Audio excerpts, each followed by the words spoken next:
യുടെ സംസ്ഥാന കോർഡിനേറ്ററുമായ ശ്രീ എച്ച് കുഞ്ഞുകൃഷ്ണൻ മാഷ്, അതുപോലെ തന്നെ നിരോധന സമിതിയുടെ സംസ്ഥാന പ്രസിഡന്റ് കൂടിയായ പ്രൊഫസർ ടി എം രവീന്ദ്രൻ, അദ്ദേഹത്തിൻ്റെ സഹധർമ്മിണി പ്രിയപ്പെട്ട ചിന്നമ്മ, പ്രൊഫസർ ചിന്നമ്മ, അതേപോലെ സ്വാഗതം ആശംസിച്ച മദ്യനിരോധന സമിതിയുടെ സംസ്ഥാന general secretary doctor Vincent Maliyekkal,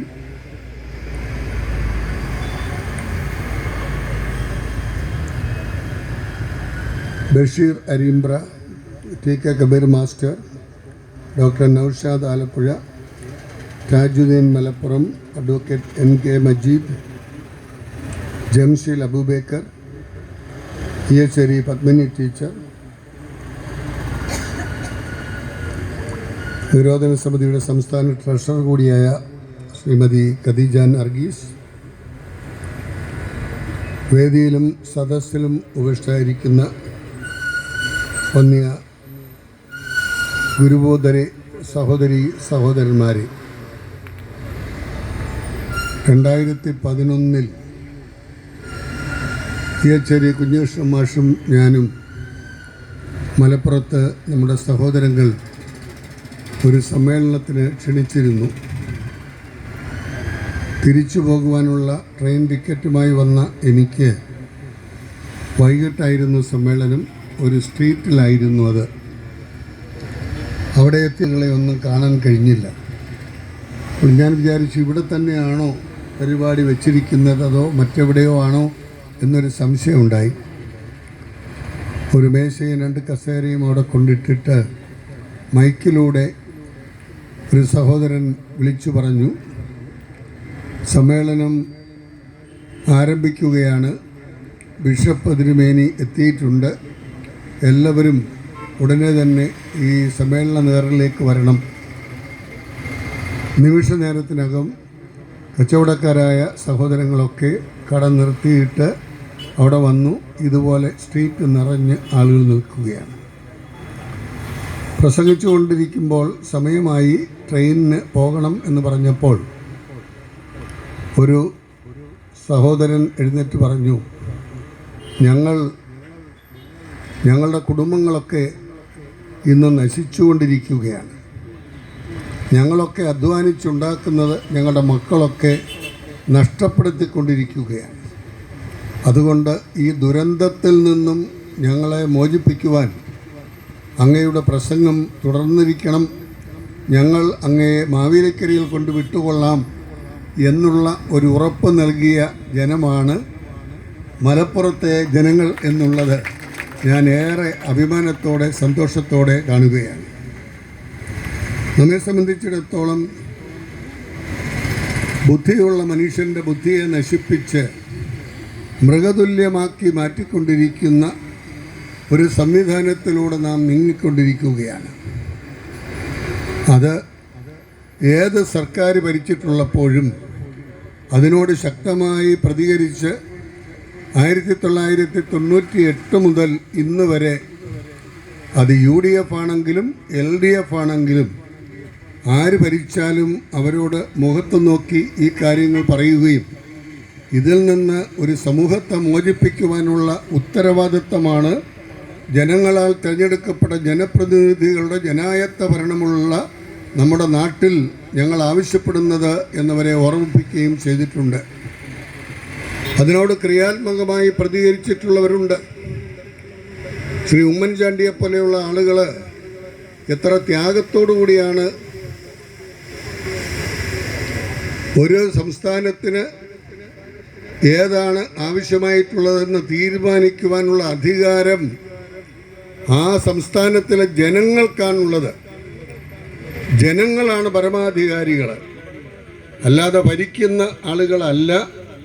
ജനങ്ങൾ അവരെ തിരഞ്ഞെടുത്ത ആളുകളാണ് പരമാധികാരികൾ എന്നുള്ള നിലയിൽ ആ ജനങ്ങളോടുള്ള ഉത്തരവാദിത്വം നിറവേറ്റുവാൻ ജനങ്ങളാൽ തിരഞ്ഞെടുക്കപ്പെട്ട ജനപ്രതിനിധികളുടെ ജനായത്ത ഭരണമുള്ള നമ്മുടെ നാട്ടിൽ തദ്ദേശ ഭരണ പഞ്ചായത്തിലാണെങ്കിലും കോർപ്പറേഷനിലാണെങ്കിലും അതിനുള്ള അധികാരമാണ് പഞ്ചായത്ത് രാജ് 232, നഗരപാലിക 447 വകുപ്പുകളിലൂടെ യശശരീരനായ ശ്രീ രാജീവ് ഗാന്ധി ഇന്ത്യയുടെ പ്രധാനമന്ത്രിയായിരുന്ന കാലഘട്ടത്തിൽ ഈ ബില്ലുകൾ പാസാക്കി എല്ലാ സംസ്ഥാനത്തിനും ഈ അധികാരം നൽകിയത്. പിന്നീട് വന്ന കാലഘട്ടങ്ങളിൽ ഇത് മറിച്ച് മാറ്റിക്കൊണ്ട് അതിൽ നിന്നുമൊക്കെ ആ അധികാരം ഏറ്റെടുക്കുകയും പിന്നീടത് തുടർന്നു കൊണ്ടുപോവുകയും ചെയ്ത സാഹചര്യത്തിലാണ് UDF സർക്കാർ അധികാരത്തിൽ വന്നപ്പോൾ അവരോട് ഈ കാര്യങ്ങൾ പറയുകയും അതവർക്ക് ബോധ്യപ്പെടുകയും ഘട്ടം ഘട്ടമായി ഞങ്ങൾ നിർത്തിക്കൊണ്ടുവരാം എന്ന് പറഞ്ഞ് 29 ബാറുകളിൽ അത് അവസാനിപ്പിച്ച് ഉമ്മൻചാണ്ടി മാറുന്ന സാഹചര്യത്തിൽ അദ്ദേഹത്തിന് അതിന് കടുത്ത വില കൊടുക്കേണ്ടി വന്നു എന്നുള്ളത് നാം മനസ്സിലാക്കണം.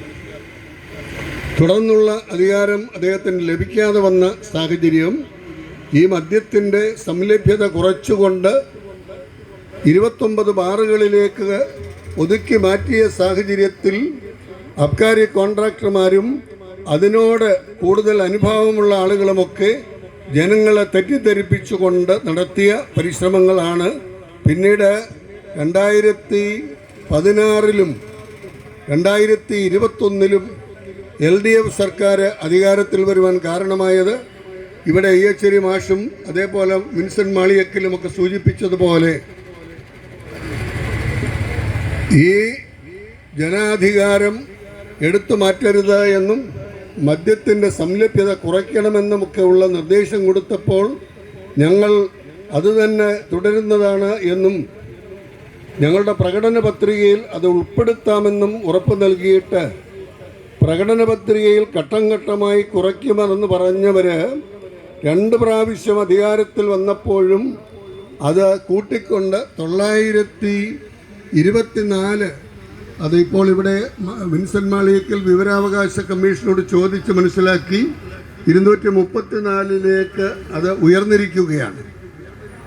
അപ്പോൾ എന്താണ് ഇവിടുത്തെ വ്യത്യാസമെന്ന് പറയുന്നത്? സർക്കാരിന് ഖജനാവിൽ കാശില്ല എങ്കിൽ അതിനെന്താണ് പരിഹാരമെന്ന് ചിന്തിച്ച് തീരുമാനമെടുക്കുവാൻ വിദഗ്ധ സമിതിയെയാണ് ചുമതലപ്പെടുത്തിയിരിക്കുന്നത്.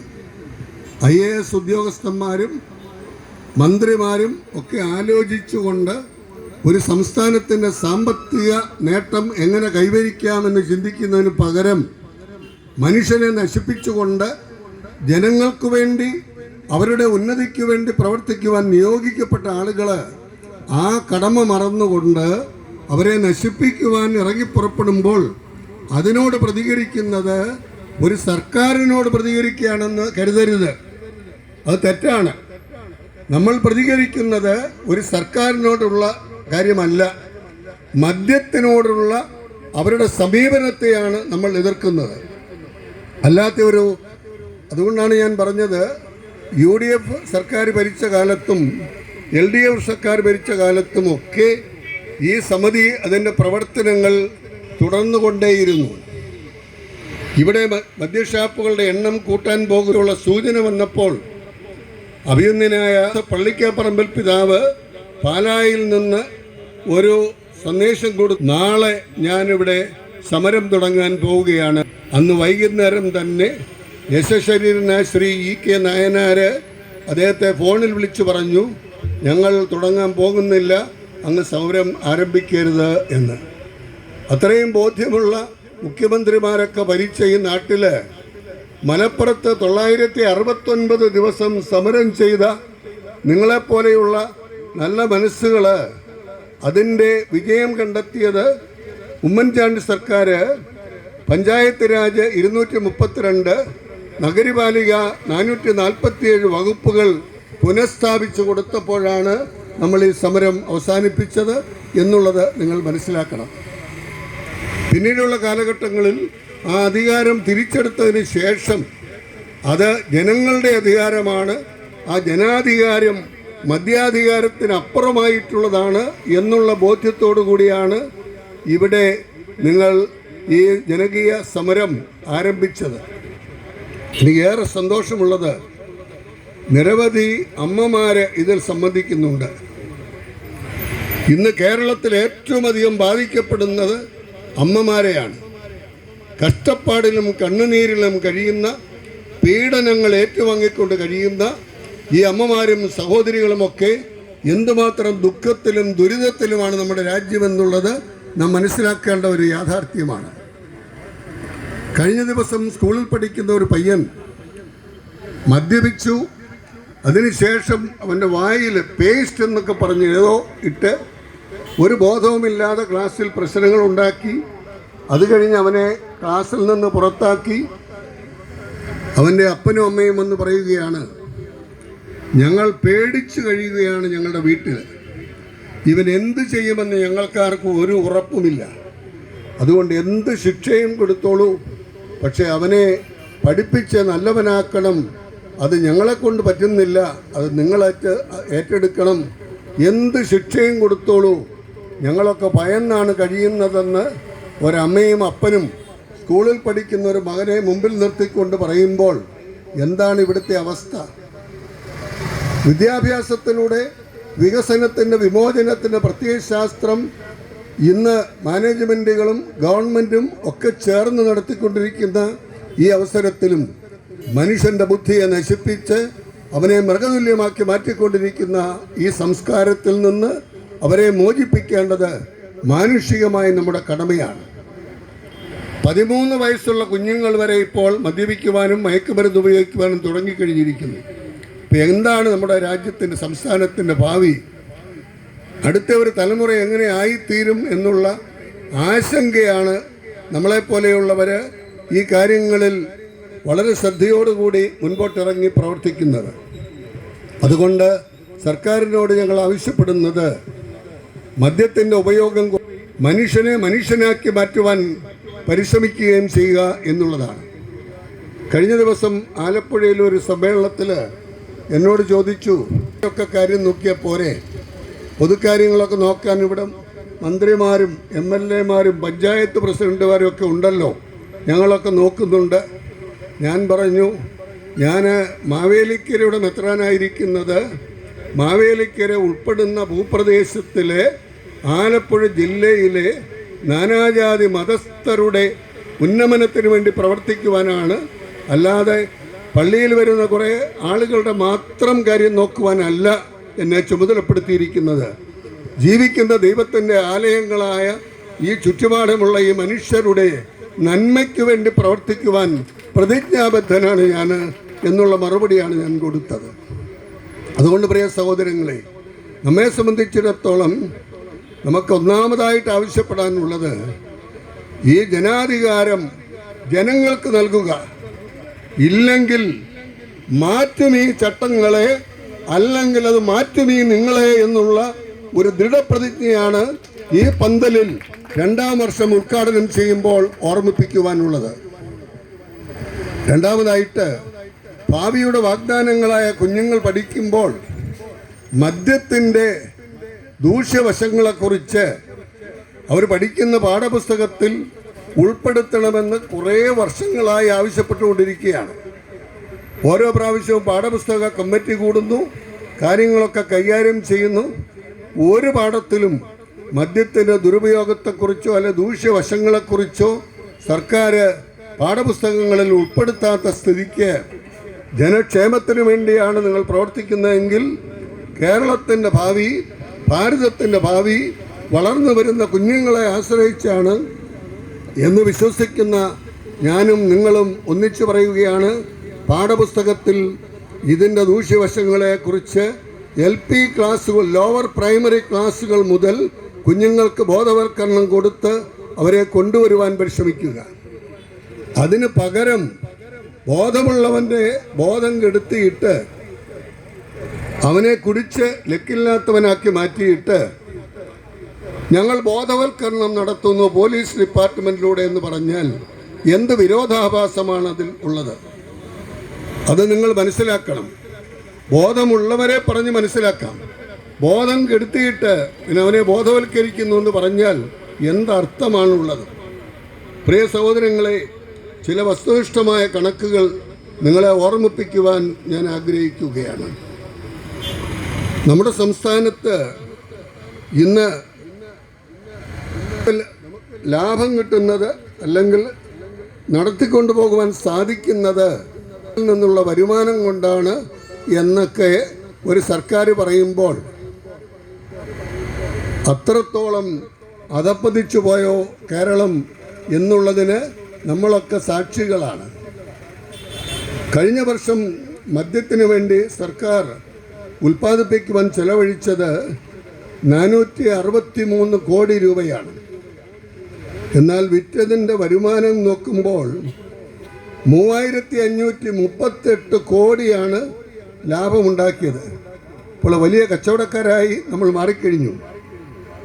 463 കോടി ചെലവഴിച്ചിട്ട് 3538 കോടിയുടെ ലാഭം ഉണ്ടാക്കിയെന്ന് പറയുമ്പോൾ ഇവിടെ കൊടുക്കുന്നത് മദ്യമാണോ അതോ മറ്റ് വല്ലതും വെള്ളത്തിൽ കലർത്തി അവനെ നശിപ്പിക്കുവാൻ വിറ്റഴിക്കുന്നതാണോ എന്നുള്ള സംശയത്തിൻ്റെ വെളിച്ചത്തിലാണ് 3538 കോടി രൂപ ലാഭമുണ്ടായി എന്ന് പറയുമ്പോഴും ചെലവഴിച്ചതിൻ്റെയും കിട്ടിയതിൻ്റെയും താരതമ്യപ്പെടുത്തി നോക്കിയപ്പോൾ 3075 കോടി രൂപയാണ് സർക്കാരിന് ലാഭമുണ്ടായത്.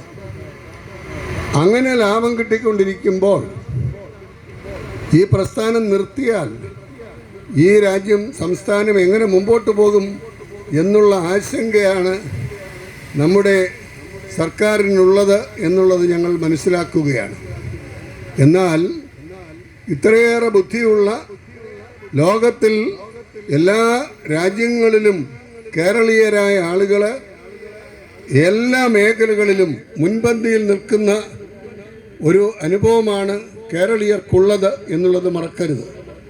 അധ്വാനിക്കുന്നതിനാണെങ്കിലും പഠിക്കുന്നതിനാണെങ്കിലും പ്രവർത്തിക്കുന്നതിനാണെങ്കിലും നല്ല കഴിവുകളുള്ള നമ്മുടെ കുഞ്ഞുങ്ങളെ ആ രീതിയിൽ വളർത്തിയെടുക്കുവാൻ കഴിയണം.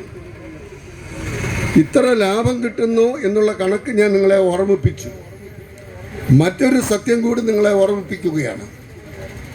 നമ്മുടെ റിസർവ് ബാങ്കിൻ്റെ കണക്കനുസരിച്ച് ഒരു ദിവസം വൈകുന്നേരമാകുമ്പോൾ 1.66 കോടി രൂപയാണ് മിച്ചമായിട്ട് ട്രഷറിയിൽ ഉണ്ടായിരിക്കേണ്ടത്.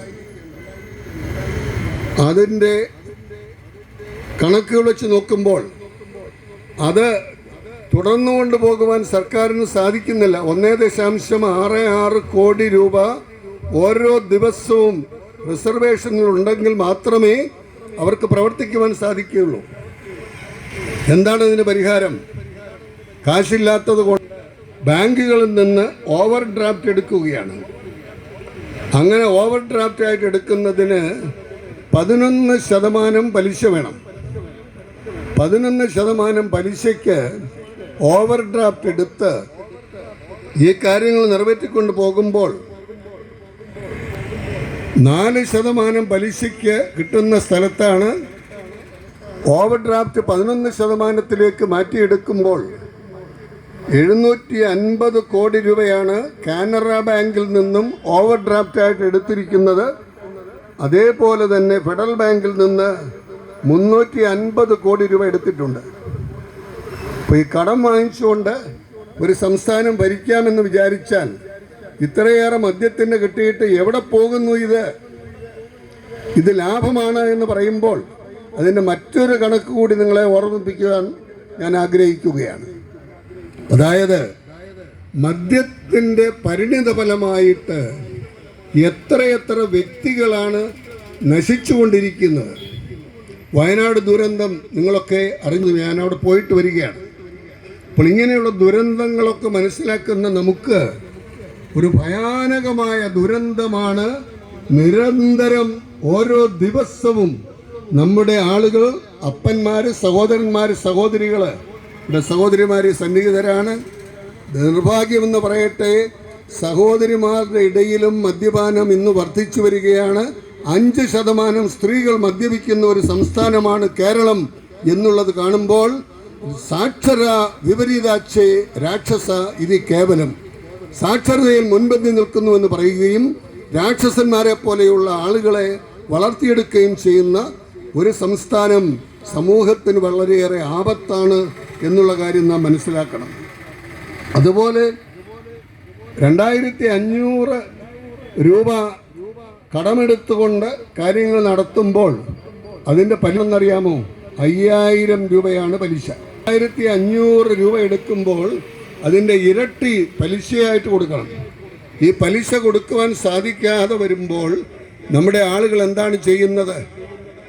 അവർ വളരെയേറെ പ്രയാസത്തിലൂടെ കടന്നു പോകുന്ന സാഹചര്യത്തിലും അവരെ സംബന്ധിച്ചിടത്തോളം നിവൃത്തിയില്ലാതെ വീണ്ടും കടമെടുത്ത് കാര്യങ്ങൾ കൈകാര്യം ചെയ്യാൻ നോക്കുന്നതിൻ്റെ ഫലമായി കടബാധ്യതയിൽ മുഴുകിക്കൊണ്ട് അവർ ആത്മഹത്യയിലേക്ക് പോയിക്കൊണ്ടിരിക്കുകയാണ്. ഏറ്റവും കൂടുതൽ ആത്മഹത്യ നടക്കുന്ന ഒരു സംസ്ഥാനമാണ് കേരളം എന്നൊക്കെ പറയുമ്പോൾ മനുഷ്യൻ നിരാശയ്ക്ക് അടിമപ്പെട്ടുകൊണ്ട് ജീവിക്കുന്ന ഒരു സാഹചര്യവും നമ്മുടെ സംസ്ഥാനത്തിൽ നിലനിൽക്കുമ്പോൾ despair is the root cause for all evil, എല്ലാ തിന്മകളുടെയും അടിസ്ഥാനം നിരാശയാണ് എന്ന് ബുദ്ധനെ പോലെ ബൗദ്ധിക ജ്ഞാനമുള്ളവർ നമ്മെ ഓർമ്മിപ്പിക്കുമ്പോൾ അതിൽ നിന്നും അവരെ മോചിപ്പിക്കുവാൻ നമുക്ക് കഴിയണം. ഇവിടെ ക്രൈസ്തവനെന്നോ ഹൈന്ദവനെന്നോ മുസ്ലിമെന്നോ ഉള്ള വ്യത്യാസമല്ല. ഇവിടെ മനുഷ്യരാണ് ഏറ്റവും പ്രധാനമായിട്ടുള്ളത്. ഈ മനുഷ്യനായി ജീവിക്കണമെങ്കിൽ അതെന്തൊക്കെ ചെയ്യണമെന്ന് എല്ലാ മതങ്ങളും എടുത്തു പറയുന്നു. മദ്യപാനം ബ്രഹ്മഹത്യയ്ക്ക് തുല്യമാണെന്ന് മഹാഭാരതം നമ്മെ ഓർമ്മിപ്പിക്കുന്നു.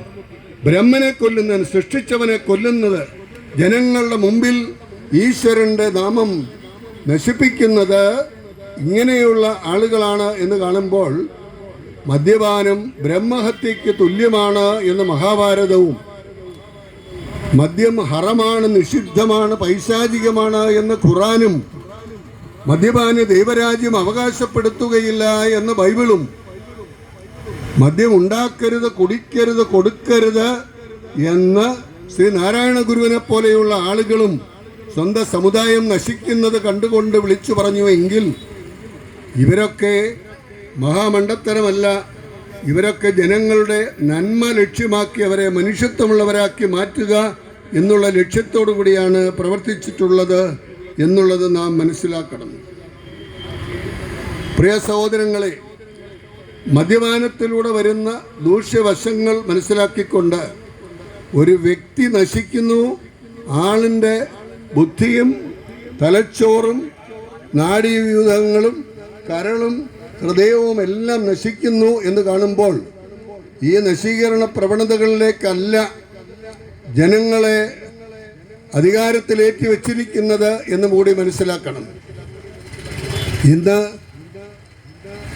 ജനാധികാരം എന്ന് പറയുന്നത് ജനങ്ങളാണ് സർവാധികാരി എന്ന് ഞാൻ നേരത്തെ, ആ ജനങ്ങളെ മറന്നുകൊണ്ടുള്ള പ്രവർത്തനങ്ങളാണ് അരങ്ങേറുന്നതെങ്കിൽ നിശ്ചയമായും അതിന് കടുത്ത വില കൊടുക്കേണ്ടതായിട്ട് വരും.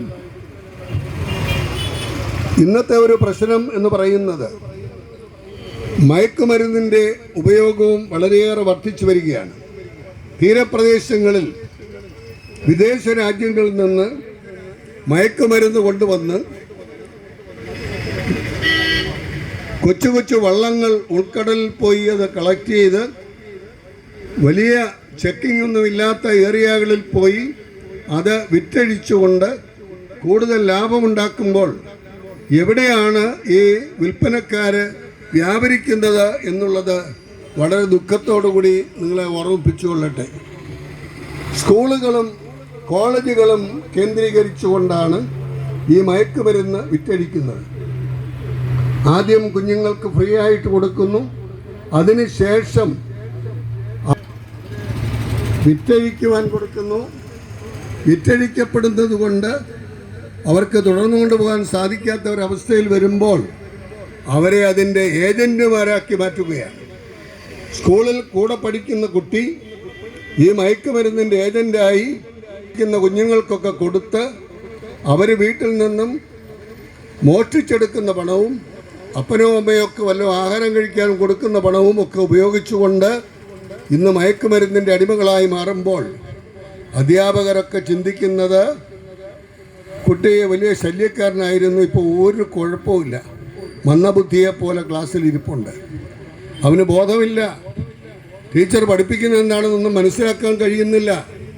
ആ ഒരവസ്ഥയിലേക്ക് നമ്മുടെ കുഞ്ഞുങ്ങളെയൊക്കെ കൊണ്ടെത്തിക്കുമ്പോൾ ഈ ജനാധികാരം പുനഃസ്ഥാപിച്ചുകൊണ്ട് മുമ്പോട്ട് പോകണം എന്നുള്ളതാണ് നമ്മൾ ആവശ്യപ്പെടുന്നത്. അതേപോലെ തന്നെ നമുക്ക് മദ്യത്തിൻ്റെയും മതേതര ലഹരി വസ്തുക്കളുടെയും അനധികൃതമായ നിർമ്മാണ വിതരണങ്ങൾ തടയുവാൻ സർക്കാരിന് കഴിയണം. എക്സൈസ് വകുപ്പും മറ്റ് നാർക്കോട്ടിക്സ് വിഭാഗങ്ങളെയുമൊക്കെ ജനങ്ങളുടെ പണം കൊണ്ട് ശമ്പളം കൊടുത്ത് നിർത്തിയിരിക്കുന്നത് ഇതൊക്കെ തടയുവാൻ വേണ്ടിയാണ്. അത് തടയുവാനുള്ള അധികാരം അവർക്ക് കൊടുക്കണം. അങ്ങനെ കൊടുക്കേണ്ട ഒരു സ്റ്റാറ്റ്യൂട്ടറി ഓർഡറുണ്ട്. ആ ഓർഡറുണ്ടെങ്കിൽ അവർക്ക് എന്തെങ്കിലും നടപടിയെടുക്കാൻ സാധിക്കുകയുള്ളൂ. അല്ലാതെ അധികാരമുണ്ട് എന്ന് പറയുകയും ഒന്നും പ്രവർത്തിക്കാനാവാത്ത അവസ്ഥയിൽ പഞ്ചായത്തിലും നഗരസഭയിലും കോർപ്പറേഷനിലുമൊക്കെ അവർക്ക് യാതൊന്നും ചെയ്യാനാവാത്ത ഒരവസ്ഥയിലേക്ക് നീക്കിക്കൊണ്ടിരിക്കുമ്പോൾ ഈ സ്റ്റാറ്റ്യൂട്ടറി പവർ പഞ്ചായത്തിനും നഗരത്തിനുമൊക്കെ നടത്തുന്ന തദ്ദേശ സ്വയംഭരണ സുഹൃത്തുക്കളെ, ഇന്ന് കാലത്ത് തിരൂർ വാരണാക്കര എന്ന പ്രദേശത്ത് നിന്ന് ICC എന്ന സംഘടനയുടെ 13 പ്രവർത്തകർ കാൽനടയായി ഏതാണ്ട് 30 കിലോമീറ്ററോളം താണ്ടി കാലത്ത് പുറപ്പെട്ടതാണ്. അവർ നമ്മുടെ പന്തലിലേക്ക് എത്തിച്ചേരുകയാണ്. അവർ നമ്മുടെ നേതാക്കൾ മാല അണിച്ച് സ്വീകരിക്കും. നമ്മുടെ എല്ലാവരുടെയും മനസ്സാന്നിധ്യം അവരോടൊപ്പം ഉണ്ടാകണം.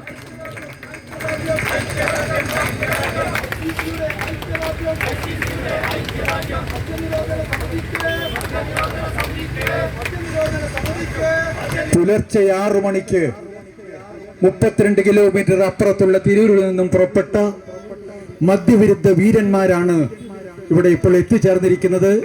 മദ്യനിരോധന സമിതിയുടെ അനിശ്ചിതകാല സത്യാഗ്രഹത്തിന്റെ 365ാം ദിന സമ്മേളനത്തിന് അഭിവാദ്യം അർപ്പിക്കാൻ വേണ്ടി തിരൂരിൽ നിന്നും 5 മണിക്കൂർ നേരം പദയാത്ര നടത്തി ഇവിടെ എത്തിച്ചേർന്ന മദ്യവിരുദ്ധ പ്രവർത്തകർക്ക് മദ്യനിരോധന സമിതിയുടെ അഭിവാദ്യങ്ങൾ അർപ്പിക്കുകയാണ്.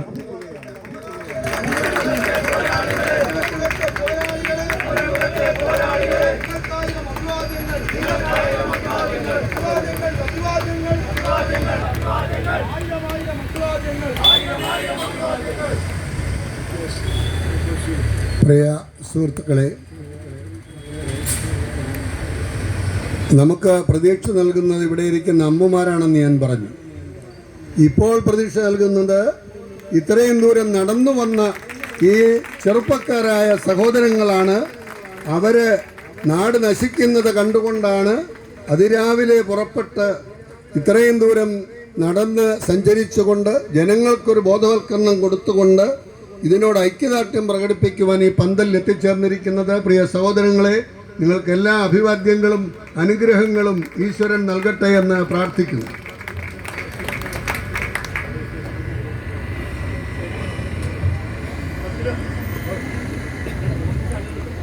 കേരളം ദൈവത്തിൻ്റെ സ്വന്തം നാട് എന്നൊക്കെയാണ് വിശേഷിപ്പിക്കുന്നത്. ഇന്ന് വസ്തുനിഷ്ഠമായി നോക്കിയാൽ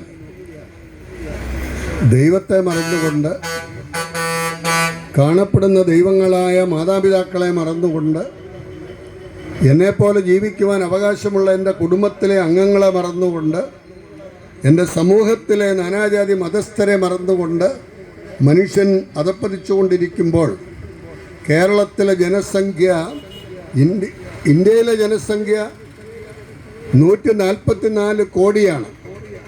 ചൈനയെ നമ്മൾ തോൽപ്പിച്ചു കഴിഞ്ഞു ജനസംഖ്യയിൽ. നേരത്തെ ചൈനയായിരുന്നു ഏറ്റവും മുൻപന്തിയിൽ.